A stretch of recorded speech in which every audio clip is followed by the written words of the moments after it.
Alright mga lods, ito yung first stop namin. Ito yung una kong ipapakita sa inyo mga lods. Grabe, sulit mga lods. Wala ka ng kwan.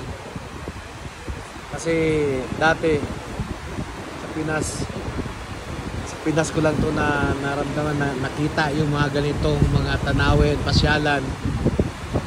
In 7 years na nandito tayo, first time tayo natin nakapunta dito. At yan, isishare ko lang sa inyo yung kagandahan na ng lugar kung saan kami ngayon. Ito yung tinatawag na Tatakaw Falls ng Yoho, British Columbia. Yan. Alright. Yung nakapalibot. Ito yung nakapalibot ng falls na to. Ang sarapan yan, may mataas na bundok. Ayan. Ito yung surroundings niya. Ayan. Alright. Yan lang muna sa ngayon at abangan nyo yung susunod na kabanata. Ayos guys. Bye-bye.